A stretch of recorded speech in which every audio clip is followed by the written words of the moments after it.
She pressed her palm against the cold bank window, watching a man with blood on his knuckles drag a corpse through Silver Creek's main street.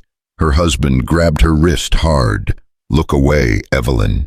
But she couldn't, because that stranger on the black horse looked back at her like he knew the cage she lived in. 3 days later, she'd climbed down a trellis in the dark, and everything she'd been taught about being a good wife would burn to ash. Subscribe now, comment what city you're watching from, and stay until the end, because this story doesn't go where you think.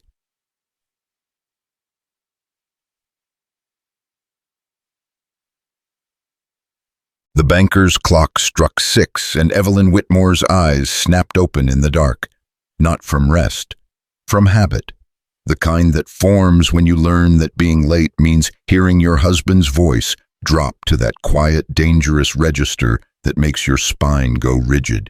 She slid out of bed, her side never his, and dressed by moonlight, corset laces pulled until her ribs screamed. 37 pins in her hair. When she caught her reflection in the mirror, she barely recognized the woman staring back. 24 years old and already a ghost. Downstairs, Harold sat at the breakfast table with his newspaper spread like a wall between them. Coffee. Not good morning, not even a glance, just that one word, flat and expectant. Evelyn's hand trembled as she poured. 3 years ago, that tremor would have earned her a lecture about composure. Now Harold didn't bother. He'd trained it out of her, mostly. "Bounty hunter rode in yesterday," Harold said, snapping the paper straight. "Killed the Morrison boy, dragged the body right down Main Street like some kind of animal." Evelyn's throat tightened. She'd seen it, watched from the bank window while Harold balanced ledgers, oblivious. The stranger had ridden past with death trailing behind his horse, and when he'd looked up at her through the glass, something had shifted in her chest. Recognition, maybe, or warning. "I said there's a bounty hunter in town, Evelyn," she startled. "Yes, I heard you." Harold's eyes narrowed. "You saw him, didn't you?" Don't lie, Mrs. Fletcher mentioned it, said you were pressed up against the window like a child at a candy shop." He folded the paper with sharp, precise movements. "Do you have any idea how that looks? The banker's wife gawking at criminals? I wasn't gawking. You were staring, same as you stare at everything these days, like you're looking for something out there." He stood, and Evelyn's body went still. "Well, let me save you the trouble. There's nothing out there for you. Everything you need is right here." He grabbed his coat and hat. "I'll be at the bank until 7. Have dinner ready, pot roast. And Evelyn," he paused at the door, "stay inside today. I don't want you wandering around while that man's in town." The door shut. The lock clicked. Evelyn stood in the kitchen staring at her hands. They were shaking again. She waited 20 minutes, counted every second, then walked to the parlor window and looked out at Silver Creek, the town that had promised her respectability and delivered a tomb instead. Her father had called it a good match. "Harold Whitmore is established," he'd said, not meeting her eyes. What he'd meant was, Harold Whitmore will take my debts. She'd been 19, stupid enough to believe that marriage meant partnership, that provide for you meant something other than own you. 3 years later, she knew better. Across the street, Mrs. Fletcher swept her porch eyes sharp as a hawk's. That woman saw everything, remembered more, and spent her afternoons spreading gossip like seeds. Evelyn stepped back from the window. Then she saw him. The bounty hunter stood outside the boarding house, running a brush down his horse's flank. Dust covered his black duster. His hat sat low, shadowing his face, but she could see the way he moved, careful, deliberate, like violence on a leash. He straightened, and their eyes met across 50 yards of dirt road. Evelyn's breath caught. She should have turned away. That's what Harold would expect, what any proper wife would do. She didn't move. The stranger studied her for a long moment. Then he touched the brim of his hat, not mocking, not leering, just acknowledging, like he saw past the pins in her hair and the cage of her corset straight down to the woman underneath who was screaming. He turned and walked into the boarding house. Evelyn realized she'd been holding her breath. Her heart hammered against her stays so hard she felt dizzy. What was wrong with her? He was a killer, a drifter. Everything her life had been designed to protect her from. So why did looking at him feel like the first real breath she'd taken in 3 years? Midday came. Evelyn prepared pot roast, peeled potatoes, set the table. All of it mechanical. Her hands knew the motions even when her mind wandered. And it wandered. To blood on knuckles. To a man who looked at her like she was a person instead of a possession. To the memory of her wedding day when her father had shaken Harold's hand and said, "She's yours now, do right by her. Not take care of her, not make her happy, just she's yours." Like livestock changing hands. The knife slipped. Blood welled on her thumb, bright and sudden. Evelyn stared at it. When was the last time she'd felt anything sharp? Harold kept the knives dull. Said it was safer that way. But she wondered sometimes if he just didn't trust her with edges. She wrapped her thumb in a dish towel and kept working. Harold came home at 6:30, face flushed and tight. Upstairs, now. Evelyn's stomach dropped. What did I? Now. She climbed the stairs, legs shaking. Harold's footsteps thundered behind her. When they reached the bedroom, he pointed at the chair by the window. Sit. She sat. Harold paced hands, flexing and unflexing. Samuel Briggs. Do you know what Samuel Briggs said to me today in my own bank? In front of the Hendersons and Pastor Yates. No, he said, careful, Harold. Your wife's got wandering eyes. Saw her this morning staring at that bounty hunter like he was the second coming. Harold's voice cracked. Do you understand what you've done? You made me a joke. I didn't. You never mean to Evelyn, but you do it anyway. You embarrass me. You undermine me. You make people question whether I can even control my own household. He pulled a key from his vest pocket. So you're going to stay in this room until you learn some goddamn self-control. Harold, please. I'll bring you dinner. You can't. I can. His face went purple. You're my wife. This is my house.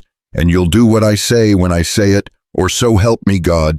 He stopped himself, took a breath, smoothed his hair. I'm doing this for your own good, Evelyn, to protect you from yourself.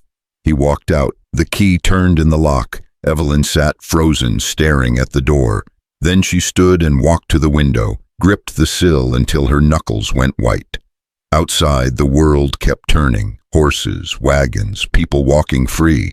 And she was locked in a room like a child. Her vision blurred. She blinked hard, refusing to cry. She'd cried an ocean already. 3 years of tears that changed nothing, fixed nothing, freed nothing.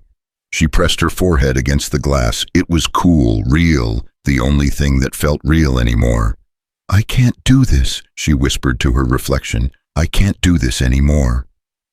Her reflection didn't answer, just stared back with hollow eyes. Hours crawled past. The sun set. Shadows stretched across the floor like bars. Harold brought a plate cold chicken bread water and set it on the dresser without a word. The lock clicked behind him. Evelyn didn't touch the food. She sat by the window and watched stars emerge one by one, counted them like prayers to a God she'd stopped believing in around the time she realized he wasn't listening. 23 stars.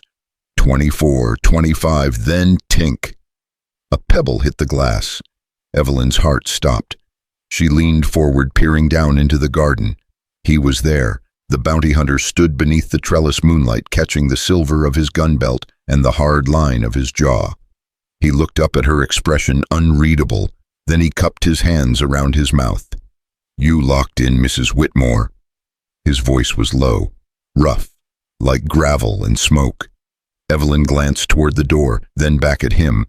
Her pulse roared in her ears. She nodded. He shook his head slowly, and something in his expression made her chest ache. Not pity, anger, the kind that comes from seeing injustice and refusing to call it anything else. That's a damn shame. He didn't move, just stood there waiting. Evelyn didn't know what possessed her. Maybe the 3 years of silence had finally broken something inside her. Maybe she was just so tired of being afraid. She opened the window. Night air rushed in, cool and alive and smelling of sage and freedom. "What are you doing here?" she whispered. "Bard, passing through, saw your light." He tilted his head. "Figured I'd check if you were all right." "Why would you care? Call it a bad habit. You don't even know me." "Don't have to. I know a cage when I see one." His eyes held hers. "Seen enough of them." Evelyn's throat tightened. No one had ever said it out loud before. Everyone pretended Harold was upstanding, that this marriage was normal, that she was lucky. "I can't just leave," she said. "Didn't say you could." He shifted his weight. "Just said you were in a cage. What you do about it, that's your business." He turned to go. "Wait." He stopped. Evelyn's heart hammered. She didn't know what she wanted to say, didn't know what she was doing, but something in her had cracked, and words were pouring out through the fissure. "What's your name?" He looked back. "Cole Ryder." "I'm Evelyn." "I know. Whole town knows the banker's wife." "Then you know I'm not supposed to talk to you." "Then stop talking." A faint smile. "Or don't. Your choice." Your choice. When was the last time anyone had given her one of those? "Why did you come here?" she asked. "To Silver Creek. Brought in a bounty. That's the job. And now I leave. Always do." "Doesn't that get lonely?" Cole's smile faded. "Loneliness is just freedom with a different name, ma'am. You learn to live with it." Evelyn wanted to ask more, but footsteps creaked in the hallway below. "Harold, go!" she hissed. Cole melted into shadow like smoke, and within seconds, he was gone. Evelyn shut the window and pressed her back against the wall, pulse hammering in her throat. She'd just spoken to a stranger, a bounty hunter, a man her husband despised, and God help her, she wanted to do it again. Morning came. Harold unlocked the door, face stiff. "I trust you've learned your lesson." Evelyn looked at him, really looked, and saw a stranger. Or maybe she was finally seeing clearly for the first time. "Yes," she lied. Harold nodded. "Good, I'll be at the bank. Stay inside." The door closed. Evelyn sat on the bed staring at her hands. Then she stood, walked to her wardrobe, and pulled out the small canvas bag she'd brought from Boston 3 years ago. She opened it slowly, hands trembling. Inside lay the things she'd packed when she still believed marriage would be an adventure. A journal, her mother's locket, $20 in gold coins she'd hidden from Harold. She stared at the money. Then she hid the bag under the bed and went downstairs to make breakfast. She had no intention of eating. Cole Ryder sat in the Silver Creek saloon nursing whiskey and trying to convince himself to leave town. He'd collected his bounty, $500 for the Morrison boy. The job was done. His horse was fed, his gear packed. There was nothing keeping him here, except the woman in the window. He couldn't get her face out of his head. The way she'd looked at him, not afraid, not disgusted, just desperate, like she was drowning and he was the first person who'd noticed. Thinking mighty hard, stranger, Cole glanced up. The bartender, grizzled 60-something with a scar bisecting his left eyebrow, leaned on the bar. "Just wondering if this town's got any law worth a damn," Cole said. The bartender snorted. "Sheriff Duncan's solid, but he don't cross Harold Whitmore. Nobody does." "Why's that? Owns half the town, holds the mortgages, controls the credit. You get on Harold's bad side, you lose everything." The bartender wiped a glass. "Simple economics." "And his wife?" The man's expression darkened. "That's a tragedy." "How so?" "Girl came here 3 years back. Fresh from Boston, pretty as springtime. Father brought her, made some kind of arrangement with Harold. Nobody knows exactly what, but—" He shook his head. "Marriage happened fast. Too fast. And that girl, she used to smile, used to walk around town like she was curious about everything. What happened? Harold happened. Locked her up tighter than gold in a vault. Now she barely leaves the house. When she does, she's got this look." The bartender grimaced, like something died behind her eyes. Cole's jaw tightened. Anybody try to help her Help her how she's his wife. Law don't give a damn what a man does with his own property. She ain't property. Maybe not where you're from, but here, the bartender sent down the glass. Here women are whatever their husbands say they are. Cole finished his whiskey and stood. How much? 2 bits. He tossed a coin on the bar and walked into the afternoon sun. The heat hit him like a fist, but he barely noticed. His mind was churning. He should leave. This wasn't his fight. He'd learned a long time ago that getting involved in other people's problems only got you hurt, but he kept seeing her face, kept hearing the desperation in her whisper, I can't just leave. Maybe not, but maybe she could. Cole walked to the church. Reverend Shaw looked up from his Bible, surprised. Can I help you, son? Need to see a marriage certificate. Whitmore, 3 years back. The Reverend's face tightened. That's private. Cole pulled out a $20 gold piece and set it on the desk. The Reverend stared at it. $20 could feed half the congregation for a month. I'll be quick, Cole said. The Reverend hesitated. Then he stood and walked to a locked cabinet, pulled out a tin box and set it on the desk. 5 minutes. Cole opened the box and found the document. His blood went cold. Marriage contract. Not certificate contract, dated April 15th, 1882.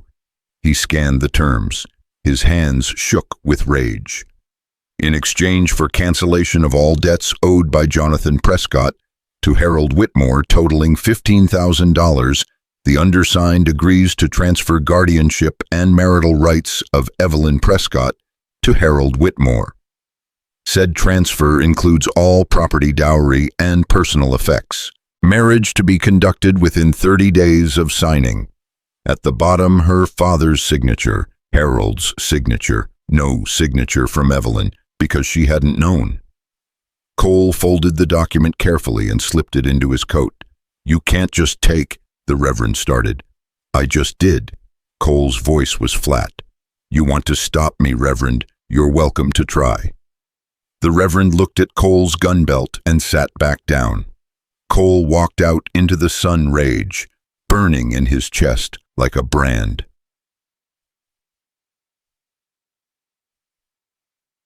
That night, Harold locked Evelyn's door again. I have a meeting at the bank, late business. I'll be back by 10. His voice was clipped. Don't make me regret trusting you tomorrow. The lock clicked. Evelyn waited until his footsteps faded. Then she sat by the window watching shadows lengthen across the garden, and then tink. Another pebble. She opened the window. Cole stood below, but this time he wasn't calm. His jaw was tight, his eyes hard. Pack a bag, he said. Light, just what you need. Evelyn's heart stopped. What? I'm getting you out. I can't. Yes, you can.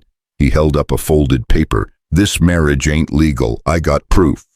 What are you talking about? Your father sold you Evelyn, traded you to clear a debt. Cole's voice was rough with anger. Harold bought you. That ain't a marriage. That's ownership. And it ain't legal, not in any court that matters. Evelyn's world tilted. My father wouldn't. He did. Got the contract right here. $15,000. You were collateral. The words hit her like a fist. She gripped the windowsill to stay upright. Even if that's true, she whispered, Harold won't just let me go. He'll come after me. He'll let him. Cole's voice dropped. I've dealt with worse than him. You don't understand. He owns this town. He don't own you. Cole stepped closer to the trellis.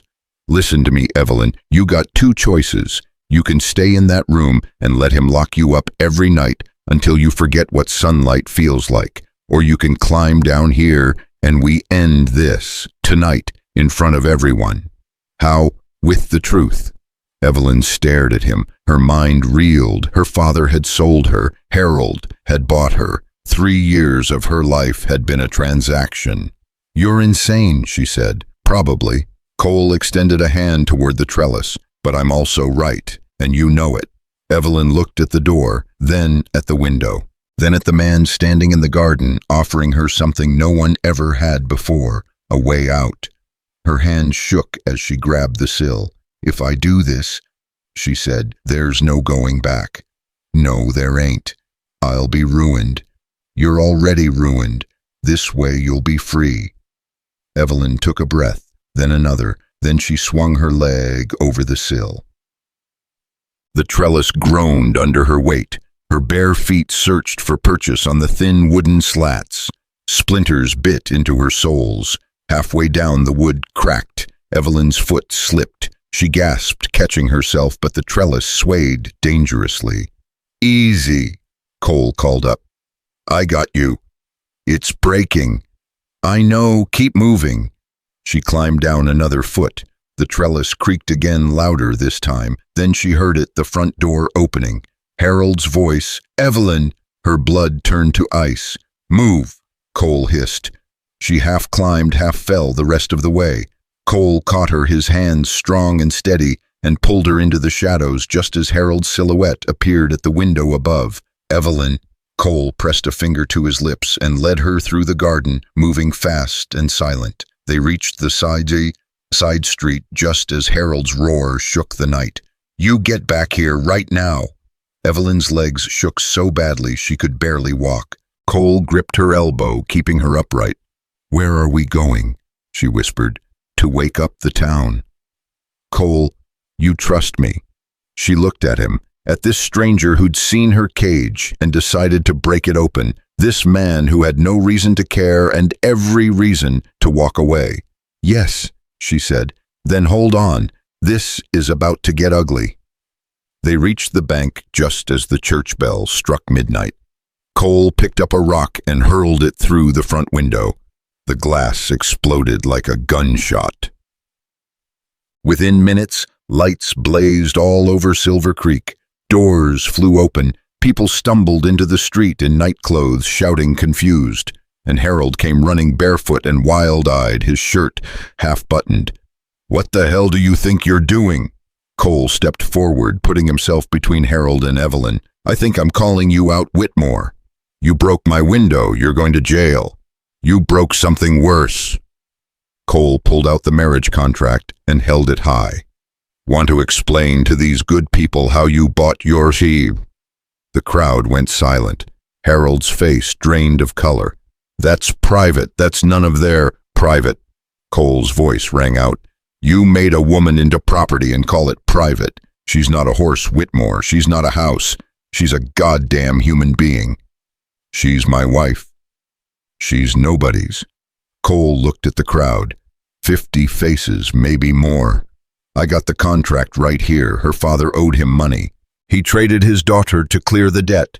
That ain't marriage. That's slavery with a ring."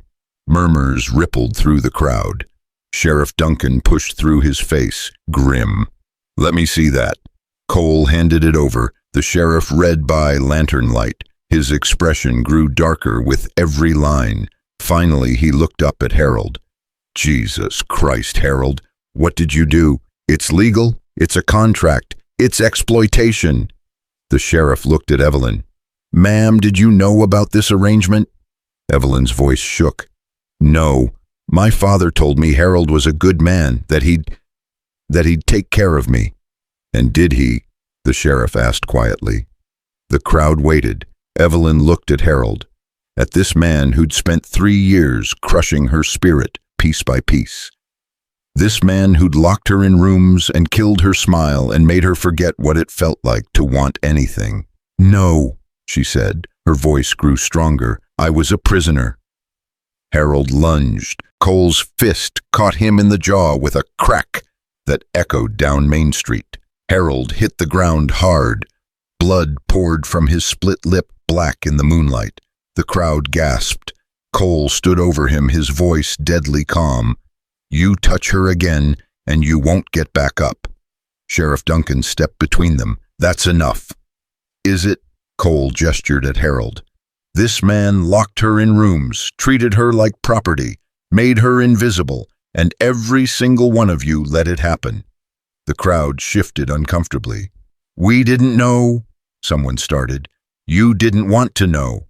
Cole's gaze swept across them. "Because he holds your mortgages. Because it was easier to look away. Well, you're looking now. Sheriff Duncan turned to Evelyn, his face pained. Mrs. Whitmore, what do you want to do? Evelyn looked at Harold crumpled on the ground in front of half the town. Part of her, the part that had been trained to be quiet and good, wanted to feel sorry for him. She didn't. I want an annulment, she said clearly. Harold spat blood. You'll be ruined. Nobody will have you. You'll be nothing. I already am nothing. Evelyn's voice didn't shake anymore. Because of you. At least this way, I'll be free. The sheriff nodded slowly. I'll wire the territorial judge in the morning. Given the circumstances, I don't think it'll be a problem. Harold staggered to his feet, his eyes wild. You can't do this. I own her. No, the sheriff said quietly. You don't. Harold looked around at the crowd, at faces that had smiled at him yesterday and now looked at him with disgust. You'll all pay for this, he said. Every one of you who stands with her, I'll call your loans. You'll do nothing, Sheriff Duncan said. Because if you try, I'll make sure every newspaper in the territory knows what you did. How you bought a woman like livestock. You want that? Harold's face crumbled. He turned and stumbled away, the crowd parting around him like he carried plague. Evelyn stood in the middle of Main Street, shaking her nightgown, fluttering in the wind. You all right? Cole asked quietly. She started laughing, a wild, breathless sound that bordered on hysteria. I'm free, she whispered. Oh my God, I'm actually free. Cole smiled. Yeah, you are. The crowd began to disperse, murmuring. Some looked at Evelyn with pity, some with judgment. Mrs. Fletcher shook her head and muttered something about scandal. Evelyn didn't care. For the first time in 3 years, she could breathe. Cole walked her to the boarding house. Mrs. Dalton, a kind-faced woman with silver hair, took one look at Evelyn and ushered her inside. You'll stay here tonight, dear. No arguments. Evelyn looked back at Cole. Thank you. He tipped his hat. Don't thank me yet. Town like this don't forgive scandal easy. I know. You sure you want this? Once that annulment comes through, there's no going back. You'll be alone. Evelyn met his eyes. I've been alone for 3 years, Mr. Ryder. At least now I'll be alone on my own terms. Cole studied her for a long moment. Something shifted in his expression, respect maybe. You're tougher than you look, Mrs. Whitmore. So are you. He smiled, a real one this time, reaching his eyes. Get some sleep. Tomorrow's gonna be hell. He turned to leave. Cole. He stopped. Why did you do this? You didn't have to. You could have just left town. He was quiet. Then, because somebody should have done it a long time ago, and nobody did. That's not your fault. Maybe not, but I could fix it, so I did. He looked at her. That's all any of us can do, right? Fix the things we can when we can. And he walked off into the night. Evelyn stood on the porch watching until he disappeared into shadow. She didn't know what tomorrow would bring, didn't know if the town would ever forgive her, didn't know if she'd survive the scandal, but she knew one thing, she'd rather die free than live in a cage one more day. Inside, Mrs. Dalton handed her a blanket and a cup of chamomile tea. You're a brave girl, she said softly. Evelyn shook her head. I'm terrified. That's what bravery is, dear, being terrified and doing it anyway. Mrs. Dalton squeezed her hand. My own husband used to, well, let's just say I know what you've been through, and I know what it takes to walk away. Evelyn looked at her. How did you survive? 1 day at a time, and some days 1 hour at a time. She smiled. You'll be all right. Women like us always are.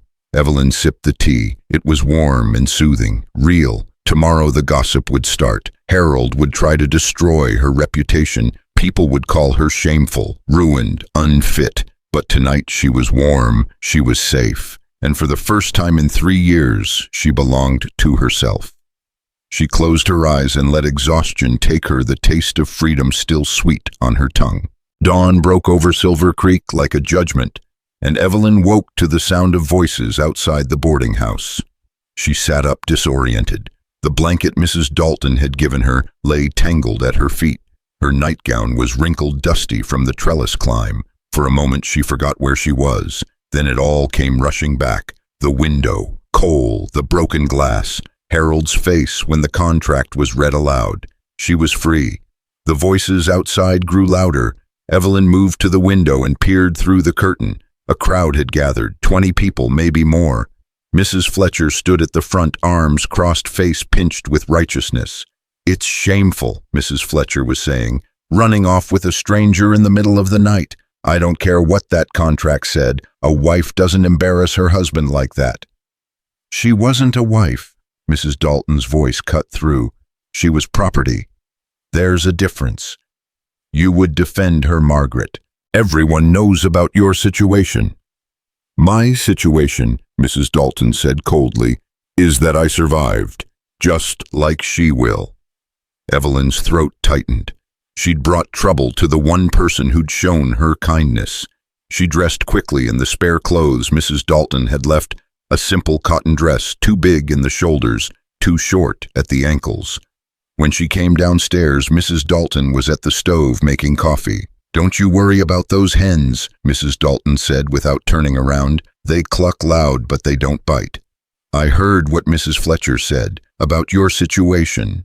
Mrs. Dalton's hand stilled on the coffee pot. "I left my husband 12 years ago, took my daughter and ran. This town's got a long memory." "I'm sorry." "Don't be. I'm not." She poured 2 cups and handed one to Evelyn. "My daughter's married now, living in San Francisco, happy, free. That's worth all the gossip in the world." Evelyn wrapped her hands around the warm cup. "What do I do now?" "Now you wait for that annulment. You hold your head up, and you don't let them make you small again." A knock at the door made them both jump. Mrs. Dalton opened it to reveal Sheriff Duncan, hat in hand. "Morning, Margaret. I need to speak with Mrs. Whitmore." Evelyn's heart kicked. "Am I in trouble?" "No, ma'am. Just need to ask some questions, official-like." They sat at the small kitchen table. The sheriff pulled out a notepad. "I wired the territorial judge last night. Judge Morrison. He'll be here in 3 days to review the case." He paused. "But I need to ask, did Mr. Ryder coerce you in any way, force you to leave?" "No," he offered. "I chose." "And you're certain about the annulment?" Evelyn met his eyes. "I've never been more certain of anything in my life." The sheriff nodded and made a note. "Harold's claiming you stole from him, says you took jewelry cash." "I took nothing but the nightgown I was wearing." "That's what I figured. But he's talking to a lawyer from Carson City, trying to make trouble." He closed the notepad. "I'll do what I can, Mrs. Whitmore, but you should know this town's divided. Half think you're brave, half think you're a scandal. It's gonna get ugly before it gets better." "I know. One more thing." He hesitated. "Cole Ryder. You know anything about him?" "Only his name. He's got a past. Bounty hunter, sure, but before that..." The sheriff shook his head. "Just be careful. Men like that, they're dangerous, even when they're helping."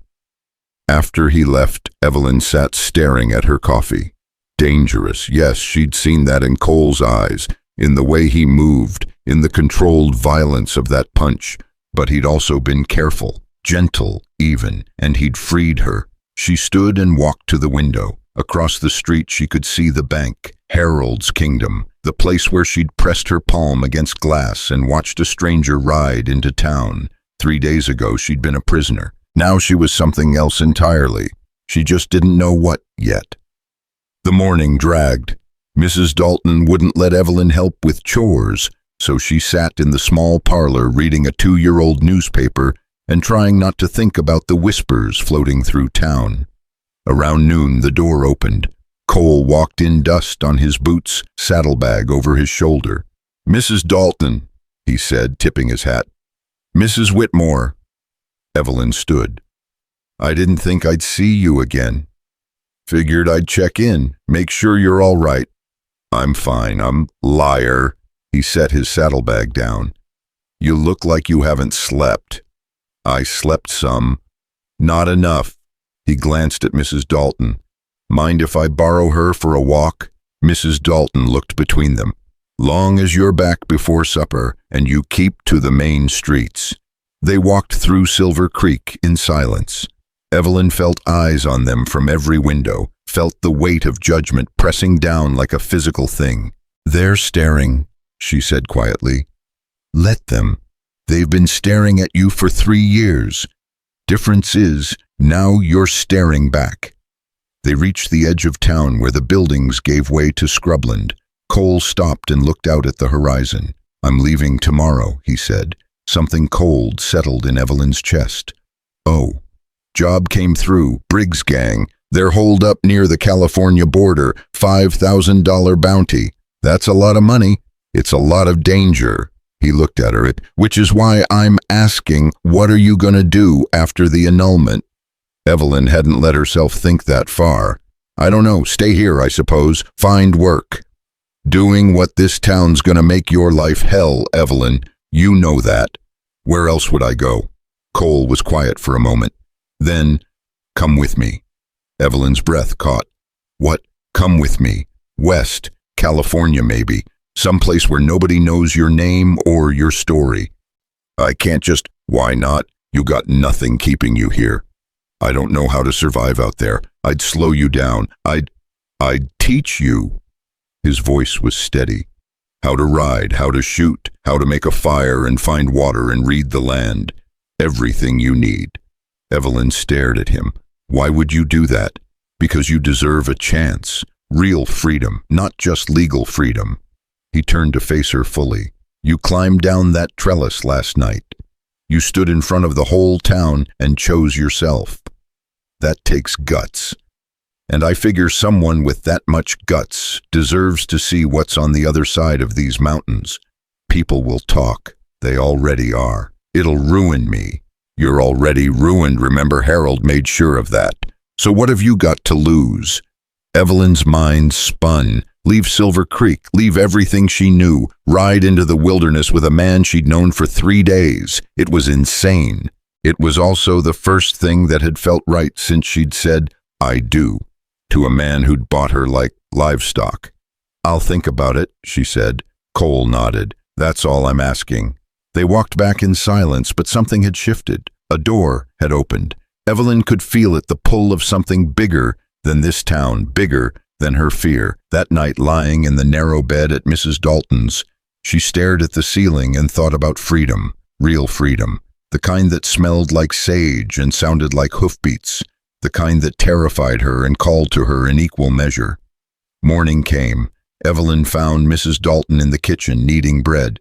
"I need to ask you something," Evelyn said. Mrs. Dalton looked up, her hands white with flour. "I already know what you're going to ask." "You do.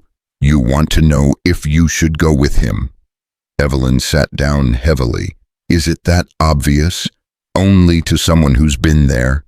Mrs. Dalton shaped the dough into a loaf. "When I left my husband, everyone told me I was making a mistake, that I'd starve, that my daughter would grow up ashamed of me." She slid the loaf into the oven. "You know what I learned? That other people's fears don't have to be yours. They were scared for me because they were scared for themselves, scared to imagine that kind of freedom." She wiped her hands on her apron. "You want my advice? Please, go, before this town convinces you that safe and small is the same as alive." "But I don't know anything about survival out there." "You survived Harold Whitmore for 3 years. You'll figure out the rest." Evelyn's eyes stung. "What if I fail?" "Then you fail free. That's still better than succeeding in a cage." The door banged open. Cole stood there, his face grim. "We got a problem." Harold had filed an injunction. The lawyer from Carson City had convinced a judge to freeze the annulment proceedings until Harold's claims of theft could be investigated.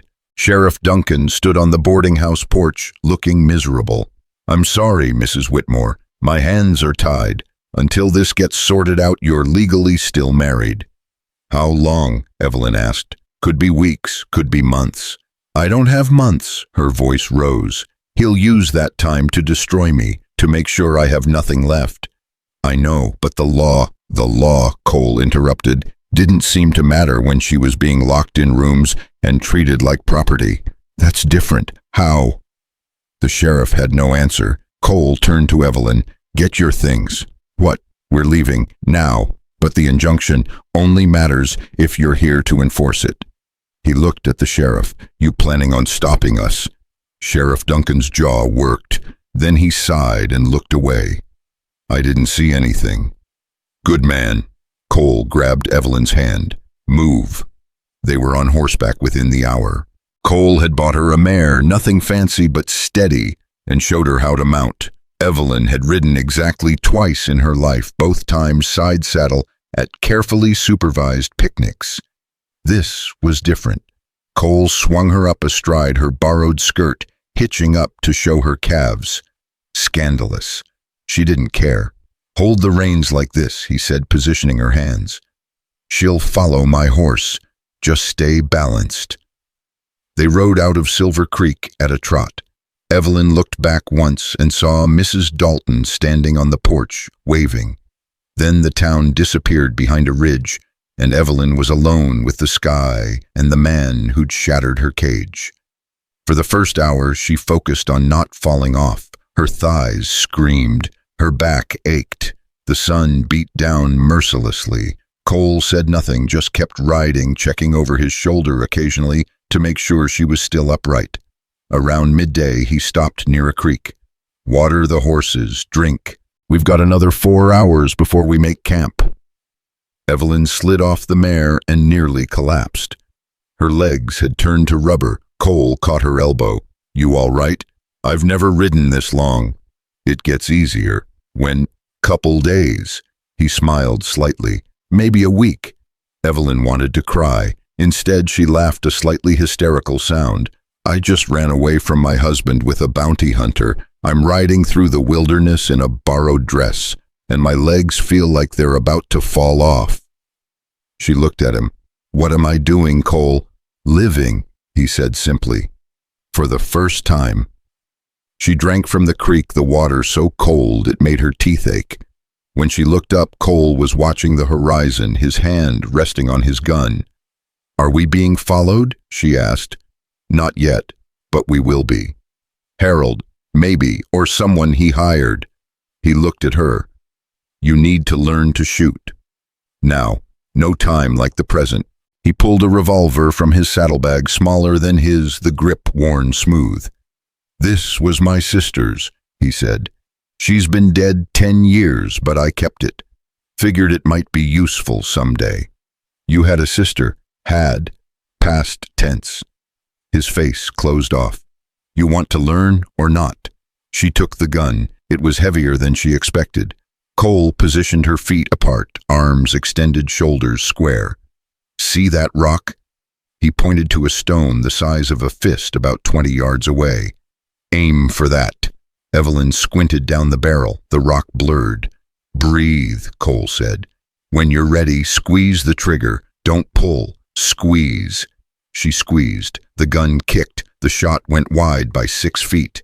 Again, she shot again, missed again, and again, and again. On the 12th shot, the rock exploded. Evelyn stared at it, shocked. There you go, Cole said. Now do it 11 more times in a row, and you might survive out here. They practiced for another hour. By the end, Evelyn's arms were shaking, and her ears were ringing, but she'd hit the target 4 times out of 20. Not bad, Cole said, for a banker's wife. Former banker's wife. Right. He reloaded the revolver and handed it back to her. Keep it on you. Always. That night they camped in a canyon. Cole built a fire while Evelyn unsaddled the horses, fumbling with the straps until he showed her how. You really think Harold will send someone after us? She asked. Depends on how angry he is, how humiliated. Cole poked the fire. Man like that losing his wife in front of the whole town, that's a wound to his pride. Pride makes people do stupid things, like chasing us into the wilderness. Exactly like that. Evelyn pulled the blanket Mrs. Dalton had packed around her shoulders. The desert cold was shocking after the daytime heat. "Tell me about your sister," she said. Cole was quiet for so long she thought he wouldn't answer. Then, her name was Sarah. She was 17 when she died. What happened? Got caught in the crossfire. I was tracking a man named Garrett. He'd killed a deputy in Tucson. Thought I'd cornered him in a canyon. Turned out he had friends. His voice was flat, emotionless. Sarah was visiting me. Shouldn't have been there, but she was. And when the shooting started, he trailed off. "Cole," Evelyn said softly, "it wasn't your fault. Wasn't it I brought that life to her door? I'm the one who chose to hunt dangerous men for money. And she chose to visit you. That was her choice, not yours." He looked at her across the fire. "You sound awfully sure about that. I spent 3 years living with someone who controlled every choice I made. I know what it looks like when someone takes your choices away." She met his eyes. "Your sister made hers. The man who shot her, he took that choice from her. Not you." Cole stared at the flames. "You always this wise?" "No, just learning as I go." They sat in silence. The fire crackled. Somewhere in the distance, a coyote howled. "Why'd you become a bounty hunter?" Evelyn asked. Seemed better than the alternative, which was becoming the kind of man people hunt. He poked the fire again. "I was on a bad road when I was younger, running with the wrong people, stealing, fighting, headed for a noose or a bullet." He shrugged. "Then a bounty hunter named Jack Doyle caught me. Instead of turning me in, he gave me a choice: hang or work for him, learn the trade, make something better. And you chose him. I chose not dying. Everything else came after." He looked at her.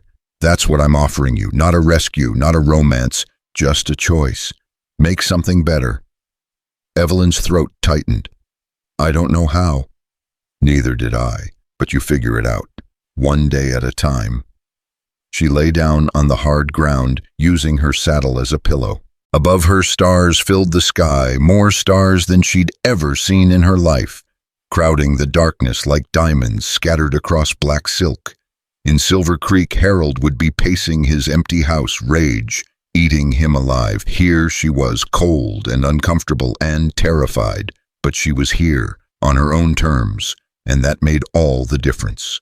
Morning came hard. Evelyn woke with her back screaming and her legs so stiff she could barely stand. Cole handed her jerky and hardtack for breakfast. Eat in the saddle. We need to cover ground." "How far to California?" 3 weeks, maybe 4, depending on weather and whether we run into trouble." "What kind of trouble?" "The kind with guns." They rode hard that day and the next. Evelyn stopped complaining about the pain. It was just there now, constant, like breathing. She learned to read Cole's body language. When his shoulders tensed, she scanned the horizon. When his hand drifted to his gun, she reached for hers. On the 3rd day, he taught her to track. "See here," he pointed at marks in the dirt. 3 horses, heading east, maybe 6 hours old. Evelyn squinted. All she saw was dirt. How can you tell? The edges of the hoof prints, still sharp. If they were older, wind would have softened them. He moved forward. "And here, see how this one's deeper on the right. That horse is carrying a heavy rider, or a rider with heavy gear. Could it be someone Harold sent? Could be, or could be drifters or honest travelers." He straightened. "Either way, we're changing direction, heading more north. Won't that take longer? Rather take longer than take a bullet." They veered north into rougher country. The land turned harsh, all rock and scrub and rattlesnakes. Evelyn's mare stumbled twice. The second time, Cole dismounted and checked the horse's legs carefully. "She's favoring the right front. We need to rest her." They made camp early, and Cole showed Evelyn how to clean the mare's hoof, how to check for stones and splits. "You're good with horses," she said. "Had to be. Out here, your horse dies, you probably die too." He finished wrapping the mare's leg. "She'll be fine, just needs a day." That night, Evelyn took first watch while Cole slept. He'd taught her what to listen for hoofbeats, voices, the sudden silence that meant predators were close. She sat by the dying fire, revolver in her lap, and watched the stars wheel overhead. A month ago, she'd been planning Harold's dinner menu and wondering if she'd survive another year in that house. Now she was guarding a camp in the wilderness with a loaded gun. The absurdity of it made her want to laugh.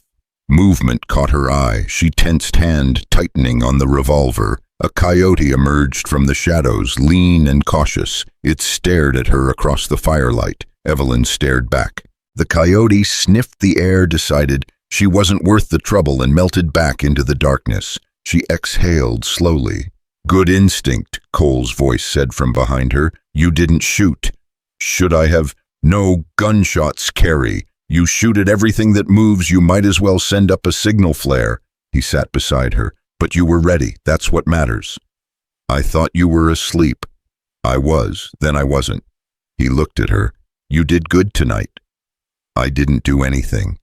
"You stayed calm. You watched. You didn't panic." He smiled slightly. "That's more than most people manage their first week out here." Evelyn looked at her hands. They'd blistered, then calloused. Her nails were broken. Her skin was sunburned despite the hat Cole had bought her in the last town. She'd never felt stronger. "Cole," she said quietly, "thank you." "For what?" "For seeing me. For not looking away." He was quiet for a moment. "Then I spent 10 years looking away from things I should have seen. My sister, people in trouble, injustice wrapped up in pretty words." He shook his head. "I'm done with that. We're all responsible for what we see and what we do about it." "Is that why you hunt criminals?" "Part of it. Other part is, I'm good at it, and someone has to." They sat in silence, watching the fire burn down to coals. "What happens when we reach California?" Evelyn asked. "We find the Briggs gang. I collect the bounty. And you—" He looked at her. "You decide what comes next." "What if I don't know?" "Then you take your time figuring it out. No rush, no pressure, just choices." Evelyn nodded slowly. Choices. She was still getting used to having those. The next morning, the mare was better. They rode through a landscape that grew greener as they climbed into the mountains. Pine trees replaced scrub. The air turned crisp and cold. On the 7th day, they saw riders behind them. Cole spotted them first. 3 men, maybe a mile back, following their trail. "How long have they been there?" Evelyn asked. "Don't know. Could be hours, could be days." He urged his horse faster. "We need to lose them." "How?" "There's a river up ahead. We cross it, ride in the water for a mile to break the trail, then double back through the rocks." He looked at her. "It's gonna be cold. You ready?" Evelyn thought about Harold, about being locked in rooms and treated like furniture. "I'm ready." The river was ice melt so cold it stole her breath. The horses balked, but Cole forced his mount in, and Evelyn's mare followed towed. Water soaked through her skirt, through her boots, all the way to the bone. They rode upstream for what felt like hours. Evelyn's teeth chattered so hard she bit her tongue. Blood tasted like copper and fear. Finally, Cole led them out onto a rocky bank. They climbed up a ridge, horses slipping on loose stone, and found a cave hidden behind a stand of pines. "In here, quick!" The cave was small, barely tall enough for Cole to stand upright, but it was dry and sheltered from the wind. Cole built a tiny, smokeless fire using dry wood and moss. Evelyn huddled close, shaking uncontrollably. "Strip," Cole said. "What?" "Your clothes, they're soaked. You'll freeze." "I can't. I'll turn around, use the blanket, but get out of those wet things or you'll die of exposure." His voice was matter-of-fact. "I've seen it happen. It's not pretty." He turned his back. Evelyn fumbled with frozen fingers, peeling off layers of soaked fabric. She wrapped the blanket around herself, mortified but too cold to care about modesty. Cole hung her clothes near the fire to dry, still not looking at her. "You'll be all right," he said. "Fire will warm you up. Just takes time." They sat in silence while feeling returned to her fingers and toes, painful like being stabbed with 1,000 needles. "Did we lose them?" she asked. "Maybe, probably not for long." He checked his gun. "When your clothes dry, we move again, head for the high country, harder to track. And if they catch us—" Cole looked at her, then his face hard. "They won't." But his hand stayed on his gun, and Evelyn knew he was lying. They caught up 2 days later. Evelyn was refilling canteens at a mountain stream when she heard the horses, 3 of them coming fast through the trees. She froze, water spilling over her hands. "Cole," she whispered. He was already moving, pulling her behind a boulder, his gun drawn. Through the gaps in the rock she could see them, 3 men, hard-faced and armed, scanning the tree line. The one in front was tall, with a scar running from his eye to his jaw. He dismounted and crouched near the stream, studying the ground. "Fresh tracks," he called to the others. "Can't be more than an hour ahead." "Whitmore's paying good money for this," one of the others said. "Said he wants her back alive. Didn't say nothing about the bounty hunter." The scarred man smiled. "Then I guess we don't have to be careful with him." Evelyn's blood turned to ice. Cole's hand tightened on her wrist, a warning to stay still, stay quiet. The men remounted and rode past so close Evelyn could smell their horses. She held her breath until they disappeared into the trees. Cole waited another 5 minutes before moving. "We need to go," he said. "Now, different direction. They'll find us. Not if we're smart." He grabbed the canteens. "Come on." They rode hard, pushing the horses to their limits. Cole led them up a steep trail that made Evelyn's stomach lurch, the ground falling away on one side into nothing. "Where are we going?" she gasped. "Higher. They won't expect it. Most people run downhill." "Most people have sense." Despite everything, Cole smiled. "Yeah. Lucky for us, we don't." They climbed until the air turned thin and every breath burned. The horses were lathered sides, heaving. Finally, Cole stopped at a flat outcropping barely wide enough for both animals. "We wait here until dark," he said. "Then we move." Evelyn slid off her mare and immediately sat down, legs shaking. Below them, the valley spread out like a map, trees and streams, and the thin ribbon of the trail they'd abandoned. "I can see them," she said, pointing. 3 tiny figures miles below, searching the lower slopes. "They'll waste hours down there," Cole said.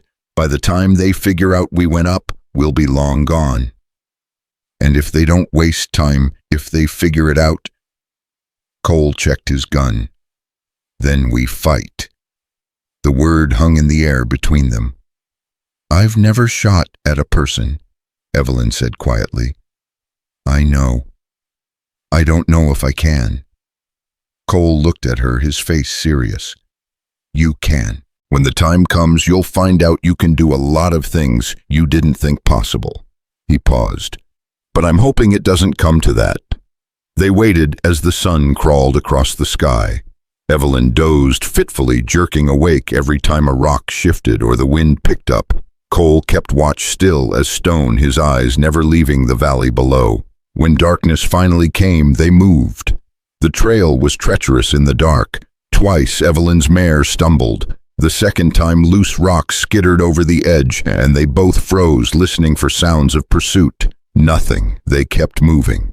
Hours later, they emerged onto a high plateau dotted with pine trees. The air was so cold, Evelyn could see her breath, but Cole didn't stop until they found a sheltered spot among the rocks. "No fire tonight," he said. "Too risky." They huddled together for warmth, sharing blankets the horses picketed nearby. Evelyn's body ached in ways she didn't know were possible. Her hands were raw. Her face was windburned. She'd never been more uncomfortable in her life. She'd also never felt more alive. "Cole," she said into the darkness. "Yeah, if something happens to you, if those men, nothing's going to happen. But if it does, I need to know what to do, where to go." He was quiet for a long moment. "There's a town called Red Rock about 3 days west of here. Ask for a woman named Maria Santos. Tell her Cole sent you. She'll help." "Who is she?" "Someone who owes me a favor. She runs a boarding house. She's good people." "And the bounty, the Briggs gang, forget about them. If I'm dead, you ride to Red Rock and you start over. You hear me?" Evelyn nodded against his shoulder, even though he couldn't see her in the dark. "I hear you," but she had no intention of leaving him, not after he'd given her freedom, Not after he'd seen her as a person instead of property. She'd rather die beside him than run. Dawn broke clear and cold. They rode west, leaving the high country behind, descending into a forest so thick the sun barely penetrated. Cole's shoulders stayed tense, his hand never far from his gun. Around midday they found the body. It was hanging from a tree at a crossroads, a crude sign nailed to his chest, "Horse Thief." The man had been dead a while. Birds had been at him. Cole dismounted and cut him down. The body hit the ground with a sound Evelyn would never forget. "Why?" she asked. "Why bother? He's already dead." "Because everyone deserves a decent burial, even thieves." Cole dragged the body off the trail. "Besides, whoever did this, I want them to know someone was here, someone who disagreed."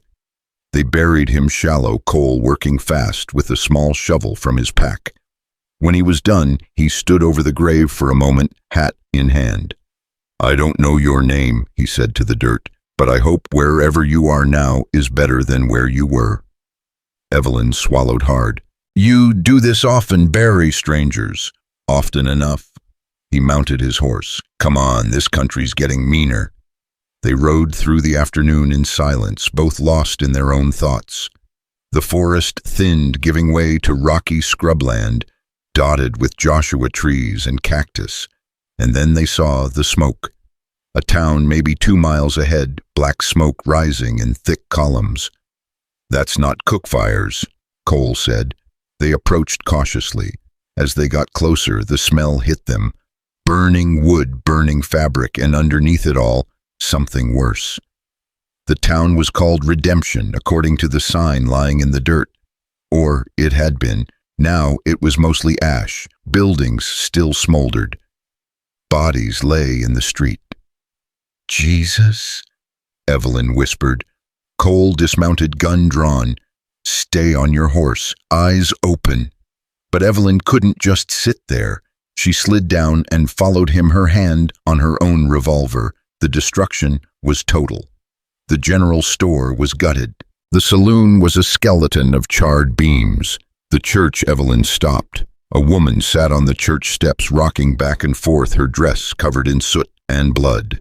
When she saw them, she didn't run, just stared with empty eyes. "Ma'am," Evelyn approached slowly. "What happened here?" The woman's voice was a rasp. "Briggs gang came through yesterday evening, wanted food, supplies, money." She laughed, a broken sound. "We didn't have money, told them that. They didn't care." Cole's face went hard as iron. "How many? 6 of them, maybe 7. They killed anyone who resisted, took anything worth taking, burned the rest." Her eyes focused on Cole. "You a lawman, bounty hunter. Then hunt them, make them pay." She gripped Evelyn's arm with surprising strength. "Make them pay for what they did." Evelyn looked at Cole. His expression was unreadable, but something dark moved behind his eyes. "I will," he said. They spent the rest of the day helping the survivors. There weren't many, maybe a dozen people left alive. Cole and 2 other men buried the dead, while Evelyn helped the surviving women salvage what they could from the ruins. One of them was a girl, maybe 14, with burns on her arms and terror in her eyes. "My pa," she kept saying. "I need to find my pa." But her father was one of the bodies Cole was burying. Evelyn held her while she cried, making promises she had no business making. "It'll be all right. You'll be all right. I'm here." The girl clung to her like a drowning person clings to driftwood. When darkness fell, they gathered in the one building still intact, a stone blacksmith shop. 20 people huddled together, sharing what little food remained. Cole stood apart, staring at a piece of paper he'd found nailed to a tree at the edge of town. "What is it?" Evelyn asked. He handed it to her. "Briggs gang," it said. "Dead or alive. 5,000 reward." Below that, someone had scrawled in charcoal, "We're coming for you." "They're sending a message," Cole said, "to anyone who might come after them. Will you? I don't have a choice anymore." He looked at her. "This changes things. It's more dangerous now. If you want to go to Red Rock, I'll take you there first." "No." "Evelyn, no." She met his eyes. "I'm coming with you."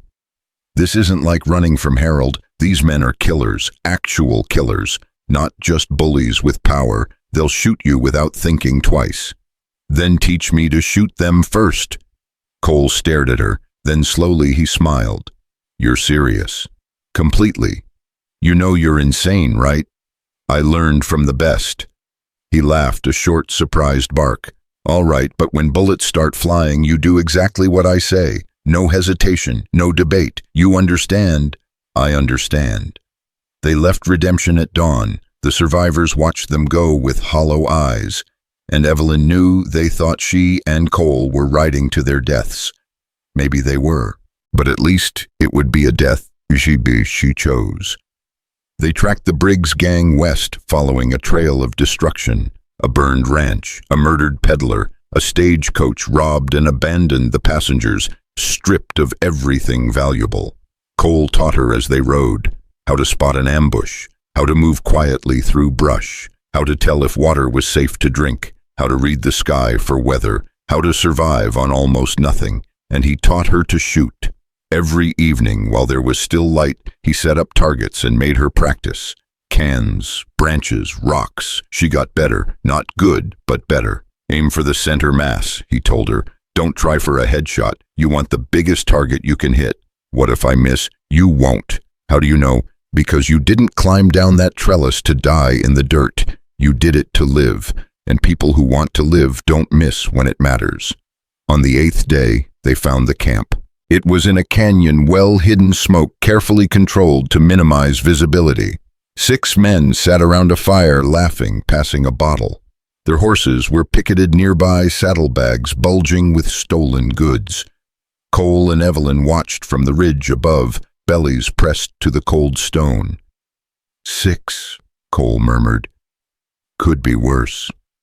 Could be better. There's always more of them than us. That's why we have to be smarter. What's the plan? We wait until dark, then I go down there. We go down there. Evelyn, we. You said I was your partner. Partners don't wait on ridges while the other one does all the work. Cole looked at her for a long moment. You really won't back down, will you? Not anymore, stubborn woman. You have no idea. He smiled despite himself. All right, but you do exactly what I say. You'll cover me from up here with the rifle. If anyone tries to flank me, you put them down. Can you do that? Evelyn's stomach churned. Yes. I need you to mean it. She thought about the woman on the church steps, the girl with burns on her arms, the bodies buried in shallow graves. I mean it. They waited for darkness. Time crawled. Evelyn's hands shook so she made fists until her nails bit into her palms. She couldn't afford to shake, not now. When full dark came, Cole checked his guns one last time. Remember, he said, center mass, squeeze, don't pull. And if something goes wrong, if I go down, you ride, and you don't look back. You go to Red Rock, and you find Maria, and you live. Promise me. I promise. Evelyn lied. He knew she was lying. She could see it in his eyes. But he didn't call her on it. He just nodded and started down the canyon wall. Evelyn positioned herself behind a boulder with the rifle. Her heart hammered so hard she could barely hear anything else. Down below, Cole moved like a shadow circling the camp, getting into position. She could see the outlaws clearly now. They were drunk, reckless, celebrating their latest robbery. One of them was wearing a woman's necklace around his neck, like a trophy. Rage burned through her fear. Cole stepped into the firelight. Briggs, he said. The laughter stopped. 6 men scrambled for their guns. I'm Cole Ryder. I'm here for the bounty. You can come peaceful or you can come dead. Your choice. The man with the necklace, Briggs himself, Evelyn guessed, laughed.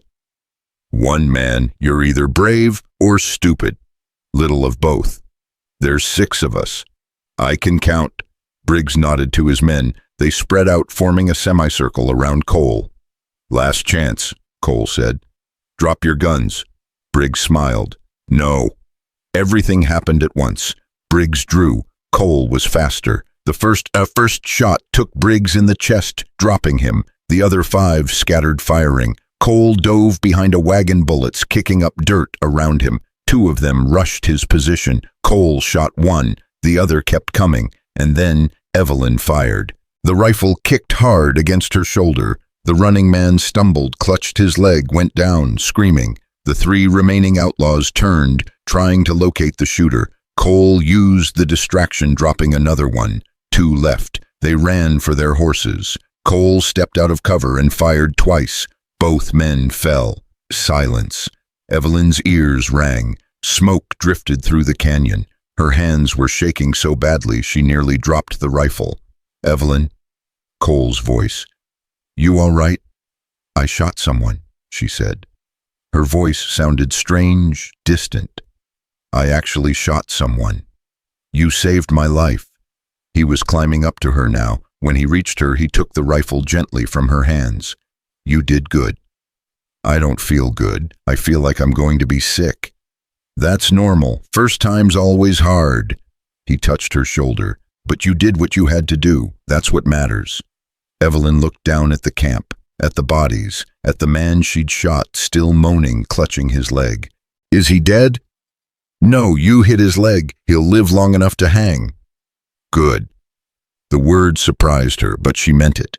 They spent the night securing the prisoners, the one Evelyn had shot, and two others who were wounded but alive. Cole bandaged them efficiently, his hands steady. "Why help them?" Evelyn asked. "After what they did, because we're not them. We bring them in alive. They face a judge and jury. That's how law works. How it's supposed to work anyway." He tied off a bandage. "Killing them in the fight was necessary. Letting them bleed out after would just be murder. You have a strange sense of honor. Only kind I've got." In the morning, they loaded the survivors onto horses and started the long ride back to the nearest town with a jail. The wounded outlaw Evelyn had shot kept staring at her. "You're just a woman," he said. "Just some woman. You shouldn't have been able to, but I did." Evelyn said coldly, "Maybe you should think about that." He shut up after that. They rode for 3 days, Cole leading and Evelyn bringing up the rear, her rifle across her saddle. The prisoners were sullen but cooperative. They knew what waited for them. On the 3rd day, they reached a town called Silver Springs. The sheriff, a barrel-chested man named Carson, took one look at the prisoners and broke into a grin. "I'll be damned. The Briggs gang, or what's left of them." He shook Cole's hand. "There's a $5,000 bounty on these boys." "I know. You earned every penny, son." Cole nodded at Evelyn. "Couldn't have done it without my partner." The sheriff looked at Evelyn with new eyes. "Your partner, huh? That's right. Well," the sheriff tipped his hat. "Ma'am, you've got more guts than most men I know." Evelyn didn't know what to say to that, so she just nodded. They stayed in Silver Springs for 2 days while the paperwork was processed. The hotel gave them adjoining rooms. Cole tried to give Evelyn half the bounty money. $2,500, he said. "Your share." "I didn't do it for money." "I know, but you earned it.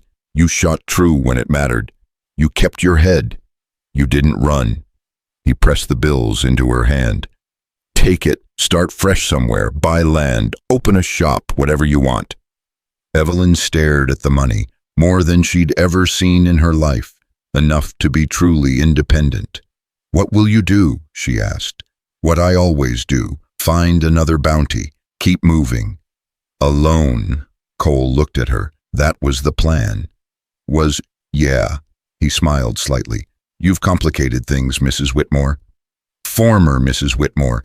The annulment went through. Sheriff Duncan wired me." "So you're free, legally and actually?" "Yes." "Then why are you still here?" Evelyn met his eyes. "Because I'm not done yet." "Done with what?" "Learning, living, being someone other than what I was." She paused. "Unless you want me to go." Cole was quiet for a long moment. Then, "No, I don't want you to go."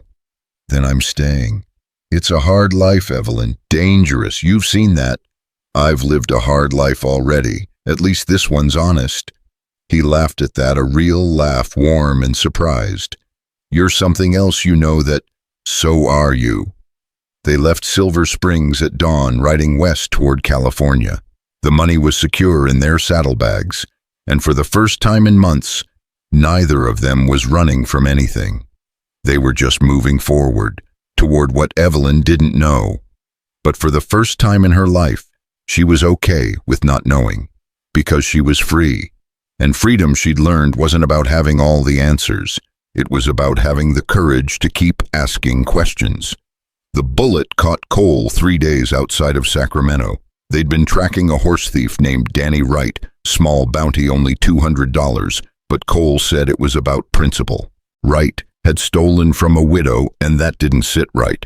They'd cornered him in a box canyon. Wright had come out shooting wild, panicked. Most of his shots went wide. One didn't. Cole went down hard, blood spreading across his shirt. Evelyn's world narrowed to a single point.